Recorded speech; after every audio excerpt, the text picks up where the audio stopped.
So it's 2 massive matches for Tenerife today, and if I'm lucky, you'll be treated to a third. So let's not waste any more time, shall we?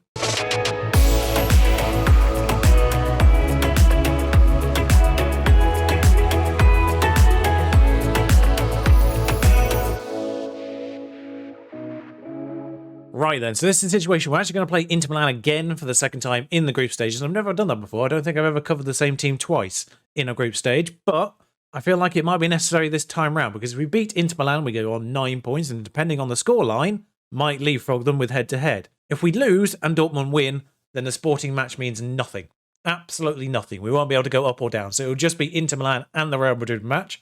If we get something out of this match and we're contesting for second, we'll play the Sporting match as well. That's the situation. The one game in between, Elche were dealt with 3-1. They're doing all right, actually, in La Liga. We've actually gone ahead of them as a result of that because it's super tight at the top of this table. They started with 19 points. We were 17. We've gone ahead of them by beating them. Still outside the European spaces, but as you can see, 22 points, 2 points more than we're currently on, is second. Second through to 12th, currently separated by 2 wins. Meanwhile, Real Madrid unbeaten again. So that's going to be fun later on. So the first 11 on the bench for this match will be the 18 players that are A, fit, B, happy, and C, registered. Merit will start in goal, Oshtek at left back, Kuros, Sotalo and Porro, Lopez and Antov in the Volantes, Monchu, Eisfeld and Collado, he just scored a banger in the last match, might show you if I've got time, Araujo up front. The good news is the pre-match press conference did just confirm I wasn't going crazy. They did sign Sergei Milinkovic-Savic, but he's not available. Not like that midfield really needs Milinkovic-Savic, but they've got him somewhere. I think they'll do fine with Brozovic, Nandez and Barella. Oh, that's what we needed. Another injury to left back. He was actually doing all right, apparently, for once. Anyway, Zhikos is available. He'll go there. Now, of course, there is a situation where Sporting win and we lose, and then suddenly we're fighting for third. But Dortmund appear to be 1-0 up already. Oh, is there penalty nonsense? Marlon's indicating he was pushed. I didn't see it in real time. I don't think we'll get a replay either. He's not gone to the box. It's a penalty. I'll give them the benefit on the doubt that one because I didn't see it happen. Lukaku steps up. He's missed. Okay. Apologies to all the dogs that could only hear that response. 0-0 leaves us with something to play for. Just realised that penalty was the only highlight. Now, in terms of the options here, a draw here and Dortmund winning as they are still leaves something to play for because we've got the head-to-head on Dortmund. So if Inter beat Dortmund in that last match and we beat Sporting, we will be second. I mean, thrilling match. Absolutely thrilling match. Collado on a 6.1. That's the worst he's ever played. I've only just noticed the ratings. Good God. Koita. I'm going to leave Collado on just because. No, sorry. They can all. Oh, I haven't got any more subs. I'm going to leave Collado on because he can always come up with something. A late encourage has provided a highlight at the barest minimum. It's right up in their defence. Musso, although I'm expecting it to be their highlight regardless. Matip, De Vrij, Musso. Could be an error. No, he's dinked it forward. Only as far as Zhikos, who's got it to Koita quite nicely, actually. Monchu back to Koita. Right, that's unfortunate. Sorry, they've acquired Sabitzer as well. How many midfielders do you need Inter Milan? Sporting have equalised. I don't know why their game's gone to 90+5 already, but Sporting have equalised. Doesn't do much for the variables, because it's still sort of the same situation. Inter win and we need to win. We could get away with a draw if Inter win. That's the only addition that gets. Man City have just saved themselves from being beaten by Fenerbahce as well. Same with Real Madrid. What's going on today? Porto earlier on scored 3 goals in the last 10 minutes to save themselves. Can't do any more shouts. Can't really do much more. It's a thrilling game for everyone. 0-0. Considering how dominant Inter were in the away leg, I'm happy with a 0-0. As an isolated performance, I'm happy with that. In the context of what I needed today, they did not care about anything I just said there. The fans clearly felt you should have taken off Alex Collado today. Why did you leave him out there when he was underperforming? Because I only have 3 subs, you idiot. Thank you, Matthias Nunes. Now, one thing I did want to check, because of course, we beat Dortmund 5-1 last time out. Yes, they were top seed because they were Bundesliga champions. Okay then. Oshtek's out for a while, but that's only 2 games basically, because of the Winter World Cup. We had less possession, but more shots, so 800,000 as well. That's not bad. Okay, because there weren't a lot of highlights, here's the Collado goal from the Elche match. So there's the situation. Collado on the edge of the box. Monchu just smacks it at a defender and whip. The swerve on that was sensational. And for once, the XG sort of matched the goal line. Interesting results in the Copenhagen group, considering Copenhagen were top of that one. Also, poor young boys. Poor young boys. Got to think of my phrasing here. But Liverpool have beaten them 9-0. But yeah, after game week 5, there are no Spanish teams in the qualification places. None. Barcelona, bottom of their group. Real Madrid, third of their group, somehow. Unbeaten in the league, third in their group. And we're also third. So, as are Atletico. Dear Lord. We generally could have a situation where all 4 Spanish sides go into the Europa League. Of course, now I'm in a weird position of I don't know who to play. I don't know whether I should rest players in the assumption that Real Madrid will smash us anyway. By the way, this keeps happening. B-team players keep getting unhappy. And I keep getting reports saying that they've approached me for a new contract. No, they haven't. I genuinely have no idea who you are, Sunshine. I've never seen you before in my life. You've been in the B team the entire time, and I don't deal with that at all. So I don't know who you approached, but it wasn't me, mate. So essentially there's one enforced change because Monchu's not at full conditioning, but the other 2 I'm making just because. Merit in goal, Zicos the left back, that is enforced as well. Quiros, Sutalo, Porro, Herrera's obviously back in. Lopez, Suarez, Zukic and Gary go in the attacking midfield roles. They've been absolutely woeful all year. I'm not expecting much from them this game either, but I just want to rest Eisfeld and Gallardo. And then Araujo remains up front, mostly because strikers never really get that tired. Apparently there's only 2 instructions for Real Madrid. Find that hard to believe.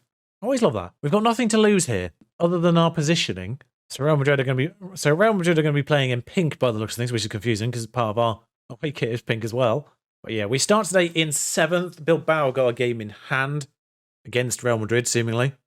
There's no other games going on. There was a weird situation with training around here where there wasn't any training scheduled around these matches. That only popped in once I progressed into the week. So we've got training again now, but it wasn't there for a while. I think it's because we're supposed to be on holiday, and I mean, that's the most nonsense goal Real Madrid are going to score all year. Of all the teams to sort of let have a nonsense goal, it's Real Madrid. Herrera slide tackled that into his own net somehow. I mean, the worst part of that, of course, is his former Atletico. So it's got to be extra gutting for him to have done that. Of all the teams, we've had a nonsense goal. Also, we've had an XG of 1. Was that chance there that was so apparently easy to score? Yeah, Real Madrid is essentially just the same Real Madrid, except with Dino and Cancelo as fullbacks. And Ramos has now retired, but Militao still exists. Although I suppose 2 or 3 years in, how old are Benzema, Kroos and Casemiro? They can't be spring chickens anymore. Suarez has scored. So we're holding the team that are currently unbeaten in the top of the table and ran away with last year's title 1-1. That's a great... Couldn't be Vallecano. Lost to Vallecano. 1-1 against Real Madrid. Beat the German champions as well. Football manager. Football. Just football, really. Zukic is having the game of his life out there. 7.6? 7! Like, Zukic will have games where he scores or assists and still ends up below a 7. That's how bad the rest of his performance is. Zukic is on a 6.3. Araujo is on a 6.3. Tempted to take him off just to keep him as fresh as possible. And yeah, 40 minutes to go. 6.2. Are going to get questions. Off you come, Sunshine. Lopez is also knackered here. Sassy exists.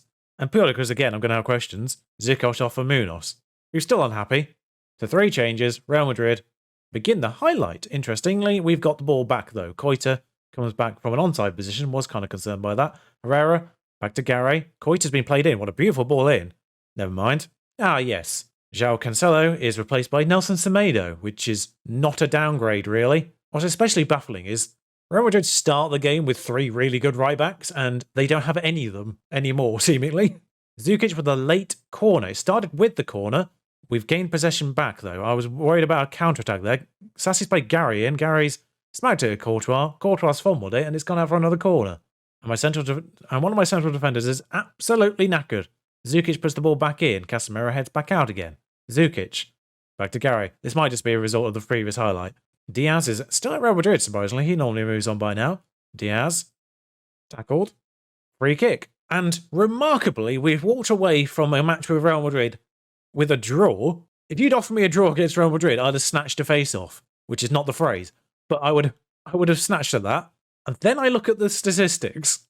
We should have scored 3 goals, apparently, against Real Madrid. Well done, you avoided defeat. Also, their goal was an own goal. How am I coming away with a match against Real Madrid feeling unlucky? The weird thing is, Munoz has asked to leave at this point because he wants a new deal. Not really worth more than 6k in my opinion. Exceptional morale. Like, he's supremely happy here, but also wants to leave. I don't know what's going on. Oh, the other teams are playing, so it's not actually ended. The other teams do seem to actually be playing. We just played earlier. I thought it might have been like a layover match because we were both in the Champions League and everyone else should be on holiday by now. But no. Don't know why there wasn't any training then. What a thrilling Saturday. Sorry. Cracker at Estadio de Vallecas. 0-0. Maybe it was a sensational defensive play. Just a briefest of updates on our B team. They're doing alright. Don't you start. Thanks, Diago. Yeah, it's slightly frustrating when players that have dropped down the pecking order to be backups suddenly want new contracts to inflict their importance to the team. Technically, your importance to the team is less than it was when you signed the last contract. Also, 6th, 7th and 8th there is baffling. So despite the fact we beat them 7-1 in the home leg, Sporting are favourites for theirs. Also, the referee's Anthony Taylor, whose last match was Portsmouth-Charlton. Considering the refereeing nonsense we've seen over the weekend of football, strap yourselves in, folks. I mean, there's a reason why English refs aren't trusted at the tail end of European competitions. Oh, maybe it was worth giving Moore a new deal. Wouldn't agree to be a squad player. Like, I'm not going to promise him regular starter because he will be replaced. I think Copenhagen have just gone through ahead of Atletico Madrid. They have indeed. So Madrid and Barcelona both finished third. Oh god, it's about to happen, isn't it? It's about to happen. Well done to Copenhagen. P.S. That's what the Champions League's all about. Bloody Super League. That's what it's all about. Quote-unquote smaller European teams doing well. Right, so here's the bonus third match then. We've got a disturbing number of people on yellow card warnings. 3 of them. Merit, Zirkos, Quiros, Zutalo, Porro, Lopez and Antov, Monchu, Zukic and Caiado comes back. Zukic had a good game. He stays in the first 11. Araujo up front. Screw it, Munoz is in. Wasn't impressed by Zirkos in the last match, and his last 5 matches isn't great either. They've still got Coates in central defence. I'm surprised he can move. I'm genuinely intrigued to see what his acceleration is. 10. Wait, he's only 32. I feel like FIFA's influenced my opinions of Coates there, where he has like 40 speed. Of course, we've got to pay attention to Inter versus Dortmund, and Inter are beating Dortmund, so as long as it stays 0-0 here, we're fine. Could do with a goal, though. We could do with getting 3 points, no matter what happens. Because then a draw over there means it's still us going through. Right? Munoz? If we both draw, then we're not in it. Lopez gets the ball back. Lopez across to Antov. Antov out to Munoz once more. Munoz almost operating as a left winger at this point. Gomez back into Coates. Lopez gathers again. That's what I like about the Volantes, by the way. When the fullbacks are pushed up, they sort of become the left back, right back. They are very much on an invisible cover wing mentality. Zukic, I think, has just destroyed a player at the end of that highlight. I'm not sure he was booked for that. He's been booked, but I don't think it was for that. Not the greatest of team talks. I'm just going to back it up with encourage. Antov appears to have died. Sassy's on the bench, that's fine. Braganka. I'm sure there's a better way of pronouncing that. Thomas. Still Thomas. I'll be honest, the green stripes and the blue stripes are slightly hard to see. Probably not great for anyone with colour blindness. Two things that would be really nice right now: a goal for us or a goal for Inter. Just a little bit more security that Inter are going to win that match would be nice.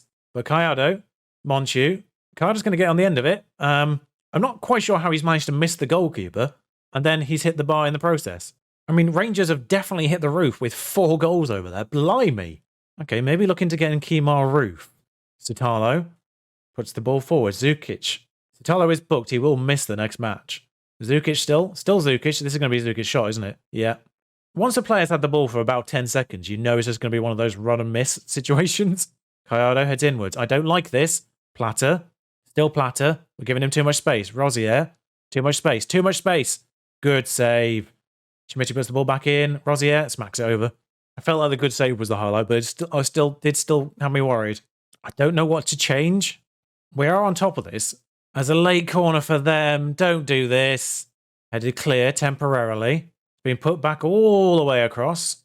And Platter's going to be put in here. Oh no, oh no. Why are you trying? You can't be third. I'm going to make the substitution on fitness levels right now. As Suarez comes on for Monchu. But they get nothing from winning here. Other than 2 million, I've just realised. Come on, boys. Just get the chance. There's 6 minutes of added time here. 6 minutes. Lopez. Don't let this end in heartbreak. I mean, we're still in Europa League. Come on. But Rosier, which is about 3 years ahead of schedule, what I was anticipating was going to happen. Maximiliano. I don't know if I read that right. Suarez gets the ball. Forward to Eisfeld. Eisfeld. He's got players. He's got support. He's gone alone. Oh, he's gone for glory. I literally put a work ball into the box on about 10 minutes ago. Thomas, pay attention to the instructions. Caiado, resulting corner. Not expecting anything. Sitalo misses it. Suarez, highlight over probably. Not quite. Now it's probably over. Although throwing in dangerous territory might reset this. Munoz. Sensible. Is that a goal kick? Well, now the highlight has reset with said goal kick and... Oh, is it for them? Unless we get the ball back, it might be a penalty. It's going to be a penalty, isn't it? No? Okay. Oh, thank God. Right, host still alive. Someone's offside in all of this. Don't know who's offside there. Is he offside to himself? Ah, no, because Plata has this attempt. And Roshina's off. Yeah, okay. But we're not going to get another opportunity here. Blown it. Why were they trying? The only consolation is I think we have a genuinely good chance of actually winning the Europa League. Another 500,000. I'm not going to bring you back with Barcelona. That'll be stupid. I will let you know what happens in the Qatar World Cup, but I'm going to bring you back somewhere later on. I think the Europa League will start again in February. I'll probably bring you back for that, in fact. It's really weird. This is genuinely sort of the first proper disappointment I've had in a save on Football Manager 2021. I mean, yeah, we finished second, and yeah, we all knocked out of the Champions League with Sheffield United, but we'd already won the Premier League at that point. So this is genuinely the first gutting moment. And it's weird to feel disappointed so early on in this save. Like, any other time I'd look at that and think, that's a great result for us. We're third in a group with Inter Milan and Borussia Dortmund. The fact we beat them 7-1 and then Dortmund 5-1. Literally a goal against Inter or a goal against Sporting and we're through. Oh, man. But I'll see you again very soon. But who we'll be against, I don't know yet. Until then, ta-ra.